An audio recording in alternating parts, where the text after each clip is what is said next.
Hey guys, welcome back to another episode of Everyday EDC. My name is Tyler, and today we have a short, quick, fast, quick and a hurdy little Jiminy Frigger unboxing for you. No, I did not just have a stroke. Unboxing knife, whatever, is the Launch 10. Awesome little knife. As you guys know, I've been carrying this quite frequently. So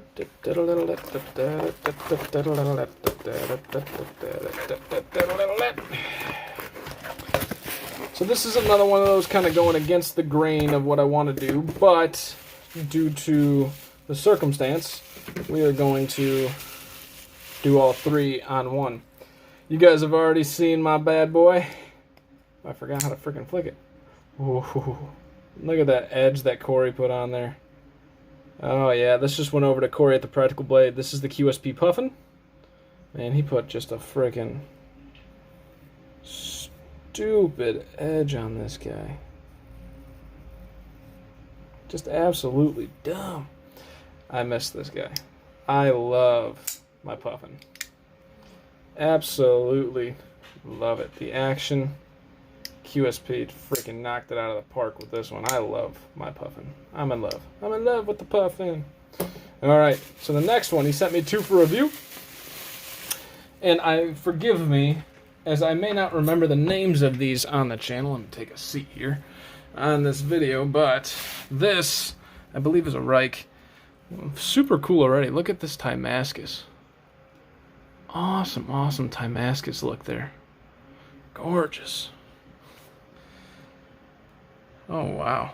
So I think this is titanium, but it has like this brass finish. It's pretty cool, but it feels lighter than brass. So, oh yeah, that's nice.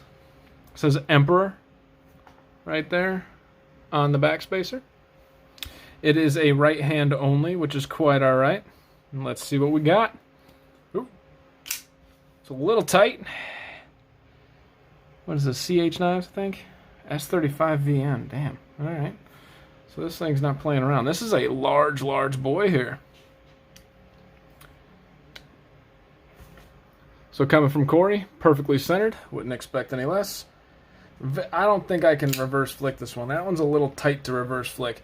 And part of the reason might be is, let's take a look at that D10 ball. That thing's sticking out quite a bit there, which is awesome. You're going to get a solid detent going on, like solid detent strength, but what it does is it hurts my middle finger to, yeah, oh yeah, I can do it, but that's going to be uncomfortable.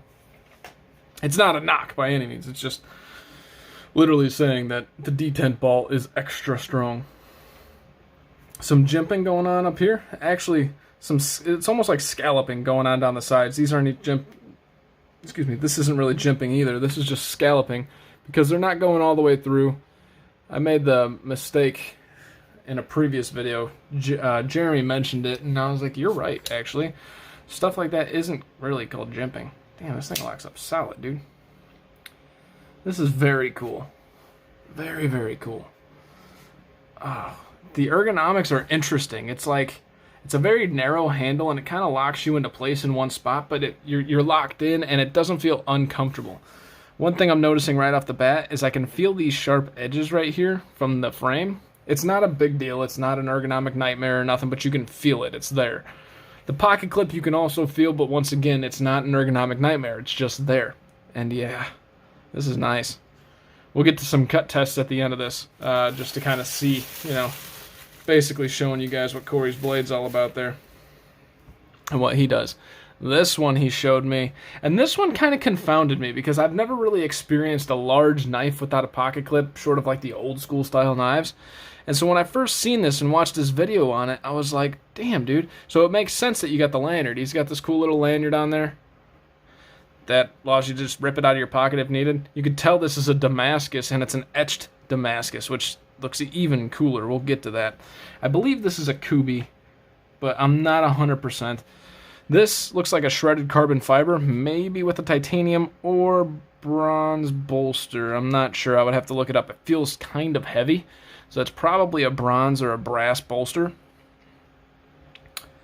Oh yeah, it's a flipper tab. Ready? 1, 2. Ooh, that's nice. Oh yeah, this has like textured layers on this Damascus. It's definitely etched. And you can feel it hardcore, and this looks really nice. That looks really, really nice. It's very, very unique. That's the first time that I've had a Damascus that I can actually get my fingernail on. Listen. Like, that's cool.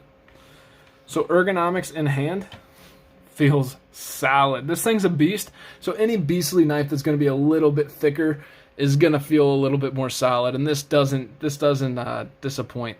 This cool little clip point blade here, the same thing with this one. He has a, I don't know if he's a clip point butt guy or what, but he's got this nice little clip point going on there too.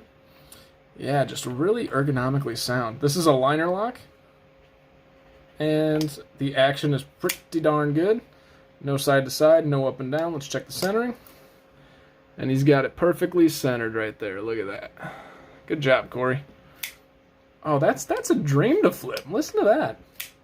It's like a thwack. It's not like a... There's a couple different sounds that you can describe with onomatopoeias, right? You got the thwack. You have... What is this? That's like a... Sounds something with ang at the end. Twang doesn't sound the right word, but it sounds like angy. Angy. We're going to make up our own word right now. That is angy sounding. This guy, also great action. That one's just kind of like a pop. This one, though, comes through with a thwack. Because it's a dulled pop. Pop, and then you got the dulled pop, which I'm going to call a thwack.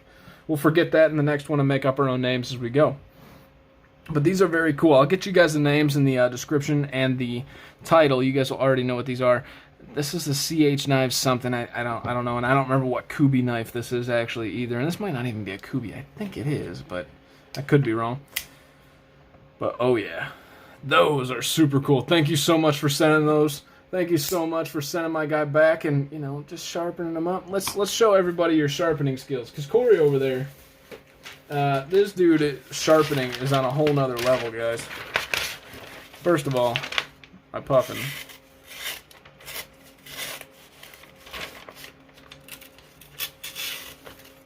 The paper's folding on itself, but, oh, so good. Oh, gosh, I miss this Puffin. This thing is awesome. This is a knife that I said I would never get rid of, and I don't know that I ever intend to. Just that right there. There's no side to side. This thing is not loose. Just watch this. Oh my goodness. Just so gorgeous. Alright, so here's what I'm going to call a Kubey, and I could be completely wrong. Corey, did you not sharpen these? Oh yeah, this has got an edge. That's real nice and sharp. Okay. I was like, what? Corey, the sharpening king, after I just got done bragging about you? Come on, dude. Ooh, this one. The CH knives or whatever it is. It just like butter. This paper kind of sucks.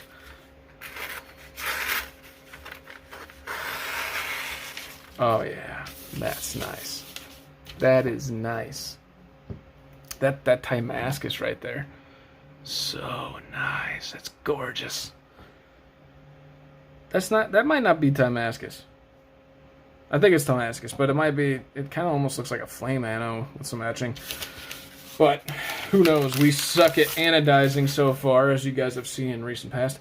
Anyways, this is the blah blah blah blah blah blah, because I don't know, it's the CH knife something. S35 VN blade. This is the Kubey something, assuming it's a Kubey. And that also has a Damascus blade of some sort. Here is my QSP Puffin that came back home, S35 VN blade, and just, oh my gosh, this action. Alright, so, real quick, Corey, I love these, I promise. I'm not trying to spend more time on this. But what I want to talk about real quick is the idea that frame locks are all hard to open because of the positioning. Now, yes, this is different. It's not a thumb stud. If I had a thumb stud, my finger would be right there. But the Spidey flicking version, I don't have any problems with that frame lock. And actually, because I'm forced to Spidey flick it, I have no problems with the frame lock. Now, if I were to do that, yes, if I'm pinching on the frame, it gets stuck.